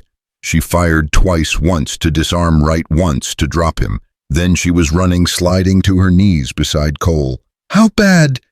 she asked, her hands already pressing against the wound. "Bad enough." His face was pale, jaw tight. "Shoulder. Went through, I think." "Can you ride?" "Have to." He tried to sit up and gasped. "There's a cave, mile north. Saw it yesterday when we were scouting." Evelyn got him on his horse, her hands slippery with his blood. Wright was moaning on the ground, his gun arm shattered. She looked at him once briefly. "Stay there," she said flatly. "When I come back, we'll talk about what happens next." She didn't wait for an answer. The mile to the cave was the longest of Evelyn's life. Cole swayed in the saddle, his breathing labored. Twice she had to grab his arm to keep him from falling. Blood dripped steadily from his fingertips, leaving a trail behind them. "Stay with me," she kept saying. "Cole, stay with me." "Not planning on going anywhere," he muttered, but his voice was weak. The cave was shallow but dry, hidden behind a stand of scrub oak. Evelyn half dragged, half carried Cole inside and lowered him to the ground as gently as she could. His shirt was soaked through. When she peeled it away, she had to bite back a cry. The bullet had punched through his shoulder, leaving an ugly exit wound. Blood pulsed steadily. Too much blood. "I need to stop the bleeding," she said, more to herself than him. "Fire," Cole said. "Cauterize it. That'll hurt." "Already hurts." He tried to smile. "Can't get much worse." Evelyn's hand shook as she built a fire. She'd watched Cole do this 100 times, but her fingers fumbled with the flint. It took 6 tries before the spark caught. While the fire grew, she cut away the rest of Cole's shirt and cleaned the wound as best she could with water from her canteen. He didn't make a sound, but she could see the pain in the lines around his eyes, in the way his jaw clenched. "I've never done this before," she said. "You've never done a lot of things before, didn't stop you yet. This is different." "Not really." His eyes found hers. "I trust you."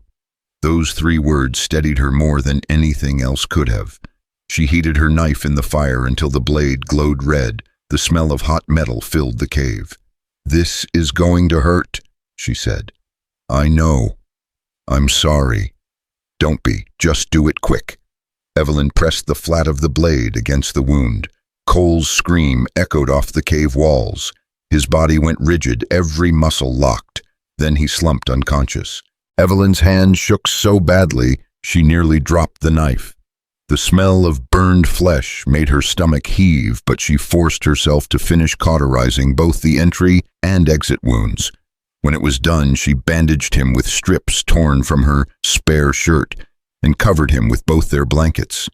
Then she sat beside him and tried not to cry. She failed. By nightfall, Cole was burning with fever. Evelyn soaked cloth in water and pressed it to his forehead, his chest, anywhere she could reach. His skin was hot enough to hurt her hands. He thrashed, muttering words she couldn't understand. "Cole," she whispered, "you need to fight this. You hear me? You don't get to die. Not after everything." He didn't respond. She stayed awake all night, changing the cool cloths, checking his wounds for signs of infection. The cave was cold, but Cole burned like a furnace. Sometime before dawn, he opened his eyes. "Sarah," he said, "it's Evelyn." "Sarah, I'm sorry. I should have been faster, should have—" "Cole, I'm not Sarah." But he was gone again, lost in fever dreams. Evelyn held his hand and wondered if this was how her story ended in a cave in the middle of nowhere, watching the only person who'd ever truly seen her slip away into death. The second day was worse. Cole's fever spiked. His breathing turned shallow and rapid. The wounds looked angry red, spreading from the edges, despite her best efforts to keep them clean. Evelyn had no idea what to do. She'd grown up in Boston, where doctors made house calls and medicine came in brown bottles from pharmacies. Out here, she had water and willpower and nothing else. "You can't die," she told him. Her voice was hoarse from talking, but she couldn't stop. If she stopped talking, it felt like giving up. "You hear me? You brought me out here. You taught me to shoot and ride and survive. You made me believe I was worth more than Harold said I was." Cole's only answer was a groan. "I need you," she said. The words came out broken. "I know that's selfish. I know you don't owe me anything, but I need you to fight, please." She pressed her forehead against his burning hand. "Please don't leave me alone." On the third day, the fever broke. Evelyn woke from an exhausted doze to find Cole's eyes open and clear. The terrible heat had faded from his skin. "Hey," he said. His voice was a croak. "Hey yourself." She touched his forehead. "Cool, almost normal. How do you feel?" "Like I got shot." "You did." "Yeah." He tried to sit up and immediately thought better of it. "How long?" 3 days. 3. He looked at her, really looked. At the circles under her eyes, at the way her hands shook. "You've been here the whole time. Where else would I be? Smart woman would have left. Gone to Red Rock like I told her. Good thing I'm not smart then." She helped him drink water. He was so weak he could barely hold the canteen. "There's something you should know. When you were fevered, you kept calling for Sarah." Cole's expression closed off. "I don't remember." "You told her you were sorry, that you should have been faster." "Evelyn, I'm not trying to hurt you. I just thought you should know. In case—" She stopped. "In case there's something you need to say, to let go of." Cole was quiet for a long time. Then, "I dream about it, the day she died. In the dream, I'm always just a second too slow, always watching her fall and knowing I can't reach her." He closed his eyes. "You were right before. It wasn't my fault, but it feels like it was, like I should have known, should have seen it coming. You're not a fortune teller, Cole. You're just a man, a good man, but still just a man. She was 17. She had her whole life ahead of her. I know, and His voice broke. "I never even told her I loved her, never said it out loud. I just assumed she knew." Evelyn took his hand. His calluses were rough against her palm. "She knew." "How can you be sure?" "Because I know you. And if you loved her half as fiercely as you do everything else, she knew." She squeezed his fingers. "The question is, do you know it? Do you know that you loved her, that you did your best, that you're allowed to forgive yourself?" Cole looked at her, and for the first time since she'd met him, she saw tears in his eyes. "I don't know if I can," he said. "Then learn, the same way I'm learning to be free, one day at a time." He pulled her hand to his chest, held it there over his heart. "You're remarkable. You know that. I'm terrified. Same thing usually." They stayed in the cave for another week while Cole healed. Evelyn hunted rabbits with snares Cole taught her to make and boiled them into thin soup. She changed his bandages twice a day, watching the wounds slowly close. She told him stories from her childhood in Boston, the good parts before her mother died and her father started drinking and gambling. Cole told her about growing up in Texas, about learning to ride before he could walk, about the day Jack Doyle had given him a second chance at life. "He could have turned me in," Cole said. "Easy money. But he saw something in me, something worth saving." "What happened to him?" "Got killed 6 years ago. Bank robbery gone wrong. He was just in the wrong place at the wrong time." Cole stared at the cave ceiling. "I tried to track down the men who did it. Never found them." Is that why you keep doing this, hunting criminals? Part of it. Other part is it's all I know how to do. That's not true. You know how to survive, how to read people, how to see the good in someone everyone else has given up on. She paused. You know how to save people. I didn't save you, you saved yourself. You gave me the tools to do it. That's the same thing. By the 10th day, Cole could stand without help. By the 12th, he could walk to the cave entrance and back without collapsing. On the 13th day, Evelyn rode back to the box canyon. Danny Wright was still there. Someone had found him. There were signs of a campfire horse tracks, but they'd left him tied to a tree with a canteen of water and a note pinned to his chest, thief. He was alive, but not happy about it. You, he spat when he saw Evelyn. You broke my arm. You shot my partner. I was scared you people were hunting me. You stole from a widow. What did you expect? She cut him loose. Get up. Where are we going? To face justice, the real kind, with a judge and jury. They'll hang me. Maybe, or maybe they'll show mercy. That's not for me to decide. She gestured with her rifle. Move. She brought Wright back to the cave. Cole was sitting outside in the weak sunlight, his arm in a sling. You kept him alive, Cole said. Like you taught me. We're not them. Cole smiled. No, we're not. They brought Wright to Sacramento, where the sheriff took custody and promised a fair trial. The widow Cole had mentioned came to the jail and looked at Wright through the bars. You took my husband's horse, she said. The one thing he left me that was worth anything. Wright looked at his feet.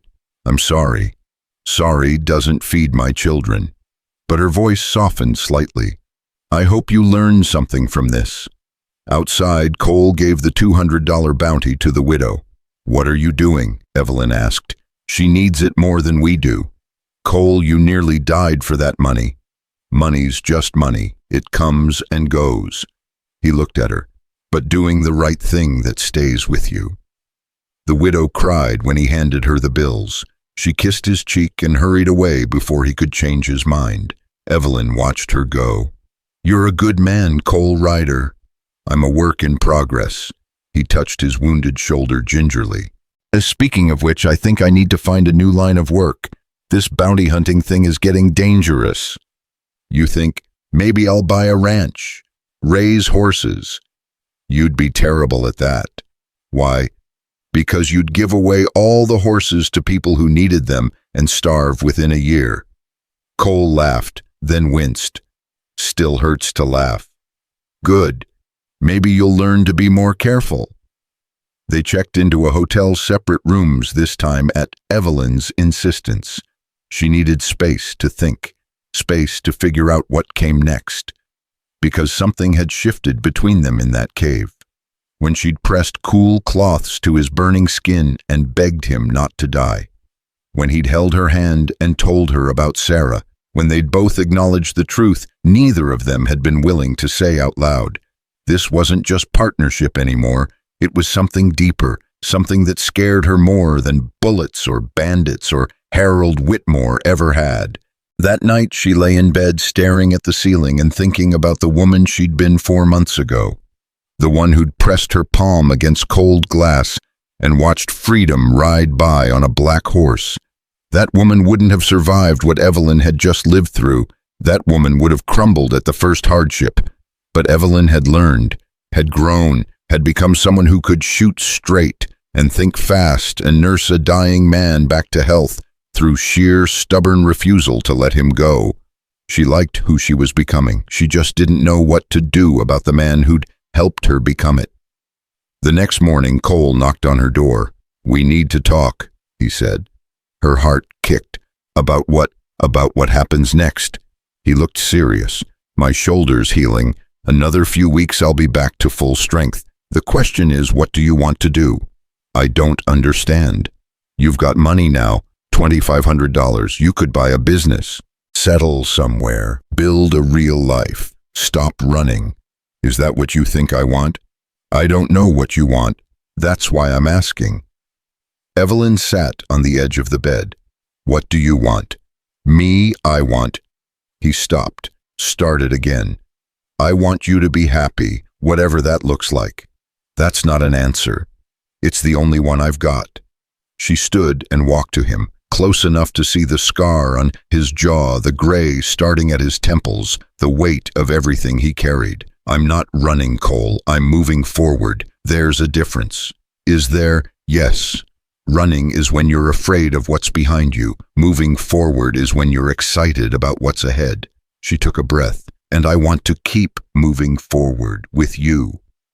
Evelyn, I know it's complicated. I know we're from different worlds. I know I slow you down and put you in danger and probably drive you crazy half the time, but I don't want to stop. I don't want to settle somewhere safe and wonder what could have been. You nearly watched me die. I know. That could happen again. This life, it's dangerous. People get hurt. People get killed. I know that too. She met his eyes. But I'd rather have 1 year of really living than 50 years of just existing. And with you, I feel alive. Cole reached up and touched her face, his thumb brushing her cheekbone. You're sure about this? I've never been sure about anything in my life, but I'm sure about you. He kissed her, then slow and careful, like she was something precious that might break. Evelyn kissed him back, tasting coffee and freedom and the future. When they pulled apart, she was shaking. So what now? She asked. Now we keep going, California, maybe Oregon, wherever the road takes us. He smiled. Partners, she agreed. They left Sacramento a week later. Cole's shoulder was still weak but healing. They rode side by side, the Pacific Ocean somewhere ahead of them. And for the first time in either of their lives, neither was running from anything. They were just riding toward what they didn't know, but they'd figure it out together. That was enough. The coast appeared 3 weeks later, rising out of the morning mist like something from a dream. Evelyn pulled her horse to a stop and just stared. She'd never seen the ocean before. It stretched endlessly, blue-gray and restless waves crashing against black rocks with a sound like distant thunder. It's beautiful, she breathed. Cole stopped beside her. It never gets old, no matter how many times I see it. They made camp that night on a bluff overlooking the water. The air tasted of salt and possibility. Evelyn sat watching the sun sink into the horizon, painting the sky in shades of orange and purple she'd never imagined existed. What are you thinking? Cole asked. That I used to believe the world was small, that Silver Creek was all there was, that my life would be breakfast at 6:15 and pot roast at 7 and silence in between. She turned to him. Thank you for showing me I was wrong. You showed yourself. I just pointed the direction. They stayed on the coast for 2 days, letting the horses rest, letting themselves rest. Cole's shoulder was nearly healed, though he still favored it when he thought she wasn't looking. On the 3rd day, a rider appeared on the coastal road. Cole's hand went to his gun before he even registered the movement, but the rider held up both hands, showing he was unarmed. Looking for Cole Ryder, the man called. Depends on who's asking. Name's Tom Wallace. I'm deputy out of Monterey. Sheriff sent me. He dismounted slowly, keeping his hands visible. We got a situation. Heard you might be willing to help. What kind of situation? Gangs been hitting ranches up and down the valley. 6 men, maybe 7, led by a man named Jack Cross. Mean son of a... He glanced at Evelyn. Pardon, ma'am. Mean man. Killed 3 people already. Cole's jaw tightened. What's the bounty? 5,000 for Cross, 1,000 each for his men. That's a lot of money. It's a lot of dead bodies. Wallace looked between them. Sheriff said you're the best tracker in 3 territories. We need someone who can find them before they kill again. Cole glanced at Evelyn. She knew what he was asking without him saying a word. How long would it take? She asked. Week, maybe 2. They're holed up somewhere in the mountains, hard country. Dangerous country, Cole added. Wallace nodded. That's why we need help. Evelyn thought about the woman on the church steps in Redemption, about the girl with burns on her arms, about all the people who couldn't defend themselves against men who took what they wanted and destroyed what they couldn't take. We'll do it, she said. Cole looked at her. You sure? I'm sure. Wallace's face broke into a relieved smile. Thank you, ma'am. Thank you both. I'll take you to meet the sheriff in the morning. That night, Cole built a fire and they sat close to it watching sparks rise into the darkness. You didn't have to say yes, Cole said quietly. I know. This isn't your fight. Isn't it? I was helpless once, trapped. No one came to help me except you. She poked the fire with a stick. Maybe this is me paying it forward. Or maybe you're getting too comfortable with danger. Maybe danger's getting too comfortable with me. He laughed at that. You've changed, you know, from that woman in the window. Good. Definitely good. He was quiet for a moment. But I worry sometimes that I pushed you into this life, that you'd be safer somewhere settled. Safety's overrated. I was safe with Harold. Look how that turned out. That's different. Is it? She turned to face him. I'd rather die doing something that matters than live 100 years doing nothing. You taught me that. I don't remember teaching that. You didn't have to. You lived it. They tracked the Cross gang into the mountains following a trail of burned homesteads and terrified survivors. The gang was bold, hitting in broad daylight, taking food and horses and anything else they wanted. Cole and Evelyn moved carefully, always staying downwind, always keeping to high ground where they could see without being seen. Wallace and 2 other deputies rode with them, good men, but inexperienced in tracking. There, Cole said, on the 4th day, pointing to smoke rising from a valley below. That's them. They watched from the ridge. 7 men, just like Wallace had said. They were celebrating something, passing bottles, laughing loud enough to echo. We can't just ride down there, one of the deputies said. They'll cut us to pieces. No, Cole agreed. We need a better plan. What kind of plan? Wallace asked. Cole looked at Evelyn. How's your acting? An hour later, Evelyn rode slowly down the valley trail, her horse limping, her hair loose, looking for all the world like a woman in trouble. The outlaws spotted her immediately. Well, well, one of them called. What do we have here? Evelyn pulled her horse to a stop. Please, I need help. My horse threw a shoe. I'm trying to get to Monterey, but… Monterey's a long way, sweetheart. The man who spoke was tall, with cold eyes and a smile that made her skin crawl. Jack Cross. You out here all alone. My husband was supposed to meet me, but… She let her voice break. I don't know what happened to him. Cross walked closer. That's a shame. Pretty thing, like you shouldn't be alone. Behind him, the other outlaws were watching, grinning. They thought this was easy. A helpless woman wandering into their camp. They had no idea. Cross reached for her horse's bridle. Why don't you come down from there? We'll take care of you. Thank you, Evelyn said. That's very kind. She swung down from the saddle, making sure to stumble slightly. Cross caught her arm. Careful now. I'm just so tired, she said. So scared. Nothing to be scared of. His grip tightened. We're friendly. That's good to know. She pulled the revolver from under her skirt and pressed it under his chin.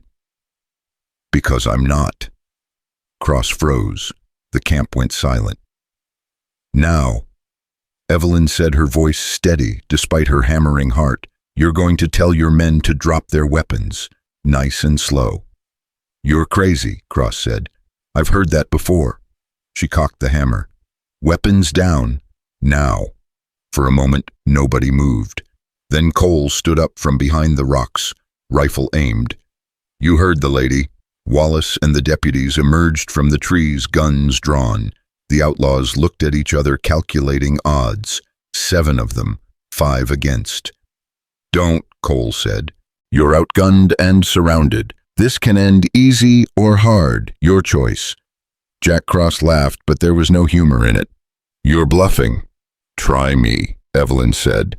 Something in her voice must have convinced him. He raised his hands slowly. Boys, he said, do what they say. One by one, the outlaws dropped their weapons. Wallace and his deputies moved in quickly, securing the prisoners with rope. Cross stared at Evelyn the whole time, his eyes full of rage. And something else, maybe respect. That was a hell of a play, he said. Who are you? Nobody important. Just someone who's done being scared. They brought the cross gang to Monterey in chains. The whole town turned out to watch them ride in. A woman in the crowd shouted, "That's them. That's the men who killed my brother." The sheriff, a gray-haired man named Mitchell, shook Cole's hand hard enough to hurt.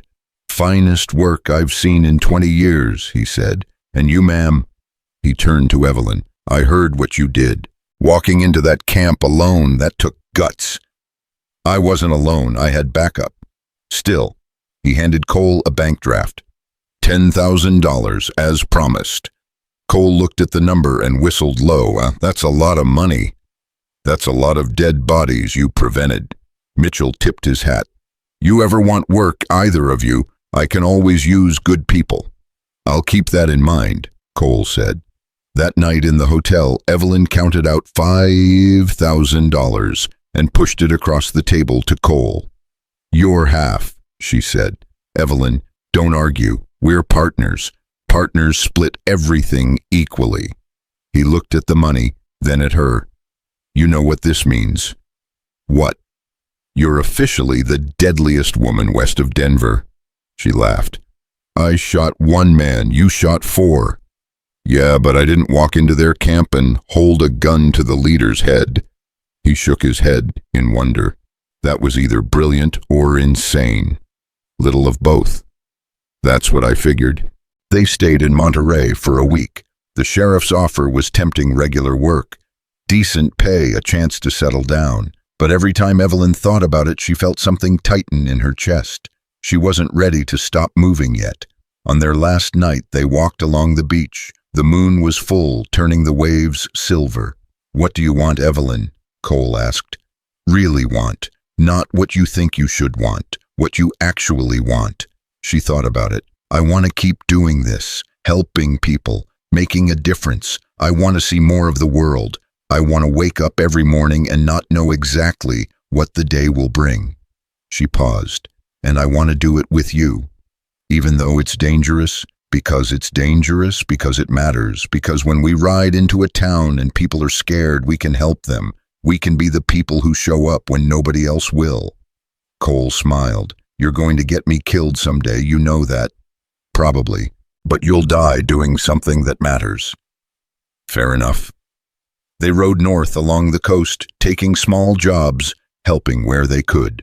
Word spread about them, the bounty hunter and his partner, the woman who'd faced down Jack Cross without flinching. Some people called them heroes, others called them trouble. Evelyn didn't care about either label. She just cared about being free. 3 months later, they were in a town called Red Bluff when they got word that Harold Whitmore was dead. The telegram was brief. "H. Whitmore deceased. Heart failure. Estate in dispute. Thought you should know. Sheriff Duncan." Evelyn read it twice, then handed it to Cole. "How do you feel?" he asked. "Nothing." The word surprised her. "I thought I'd feel something. Relief, maybe, or guilt, but I just feel nothing, like he's someone I used to know a long time ago." "Maybe that's healthy." "Maybe." She folded the telegram carefully. "I don't need his money. Don't want it. Whatever estate there is, give it to Mrs. Dalton. She deserves it more than anyone." "You sure?" "I'm sure. I have everything I need right here." They stayed in Red Bluff for a month, helping the sheriff track down a group of cattle rustlers. Evelyn's reputation had grown enough that when she walked into the saloon, conversation stopped. People watched her, whispered about her. She didn't feel like the same woman who'd climbed down a trellis in her nightgown 6 months ago. She wasn't. That woman had been afraid of everything of Harold, of judgment, of living, of dying. That woman had made herself small to survive. This woman wore pants when she rode, carried a gun she knew how to use, looked people in the eye and didn't apologize for taking up space. This woman was free. On their last night in Red Bluff, Cole asked her to marry him. They were sitting on the hotel porch watching the sun set when he said, "I know marriage probably isn't something you want to think about." After Harold, "Cole, let me finish." He took her hand. I'm not asking you to be my wife the way you were his. I'm asking you to be my partner, legally. So if something happens to me, you get everything. So people can't question your right to be here doing this work." He paused. "And because I love you, and I want the world to know it." Evelyn's throat tightened. "You love me. How could I not? You're brave and smart and stubborn as hell. You faced down killers and nursed me back to health and never once asked for anything except the chance to keep moving forward." He smiled. "You're the best partner I've ever had." "I love you too," she said. The words felt strange and wonderful. "But I need you to know I'm not giving up my gun or my horse or my share of the bounties. Wouldn't dream of asking you to. And I'm not staying home while you go on jobs. We're partners. Equal. I know. And if you ever lock me in a room, I'll shoot you myself." Cole laughed. "Fair enough." They got married in Red Bluff with the sheriff as witness and half the town in attendance. Evelyn wore her riding clothes because she didn't own a dress anymore. Cole wore his gun because he never went anywhere without it. The preacher looked nervous about the whole thing, but he got through the ceremony without incident. When Cole kissed her, the crowd cheered. Mrs. Dalton sent a letter 2 months later along with a photograph. It showed her standing in front of a new building, Margaret Dalton's boarding house for women. The letter explained that she'd used the inheritance from Harold's estate to buy the property and create a place where women could stay when they needed to escape bad situations. "You gave me the courage to do this," she wrote, "by showing the whole town that women don't have to accept the lives men build for them. We can build our own." Evelyn pinned the photograph above their bed in whatever boarding house or hotel they were staying in. A reminder that freedom wasn't just personal. It rippled outward, touching lives in ways you couldn't always see. A year after they'd left Silver Creek, they returned. The town had changed. Harold's bank had been sold to a consortium from Sacramento. The new banker was a woman named Elizabeth Ward, who offered fair rates and didn't use debt as a weapon. Mrs. Fletcher still gossiped, but her voice carried less weight now. People had seen what happened when they looked away from injustice. They were slower to judge, quicker to help. Sheriff Duncan met them at the edge of town. "Wasn't sure you'd ever come back," he said. "Neither was I," Evelyn admitted, "but I needed to see it, to know it was real." "What?" "That I got out, that I survived." She looked at the town, the streets she'd walked as a prisoner, the bank where she'd pressed her palm against cold glass. That it wasn't just a dream. It was real. "You're real." The sheriff smiled. "And you're a hell of a lot more than what this town tried to make you." They stayed one night sleeping in Mrs. Dalton's boarding house. In the morning, they rode out, heading west toward new jobs, new challenges, new horizons. Evelyn looked back once, just once, at the town that had tried to cage her. Then she turned her face forward and rode. Years later, people would tell stories about them. The bounty hunter and his wife who'd taken down the cross gang. The woman who'd walked into an outlaw camp alone and come out victorious. The couple who rode into trouble when everyone else rode away.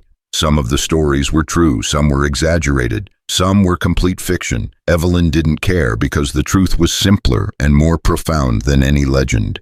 She'd been born in a cage, first her father's, then Harold's. She'd climbed down a trellis in the dark and broken that cage open. And every day since she'd chosen freedom. Not the easy kind where you're safe and comfortable and slowly dying inside. The hard kind where you're scared and uncertain but vibrantly, powerfully alive. The kind that came from looking at the wilderness and refusing to blink. The kind that came from teaching the wild to follow your lead instead of the other way around. She'd started as a caged bird. She'd become a force of nature. And she'd done it by refusing to accept anyone else's definition of who she was supposed to be. That was the real story, the one that mattered, the one she lived every single day, riding beside the man who'd seen her cage and handed her the key, even though she was the one who'd had to turn it. Some women are born free, the stories would say. Others break the bars themselves and teach the wild to follow. But Evelyn knew the truth was even better than that. Freedom wasn't something you were born with or something someone gave you. It was something you claimed every morning with every choice, with every breath. It was something you earned by being brave enough to want it and stubborn enough to keep it. And once you had it, really had it down in your bones, nobody could ever take it away again. She was free, and she would die free. That was enough. That was everything.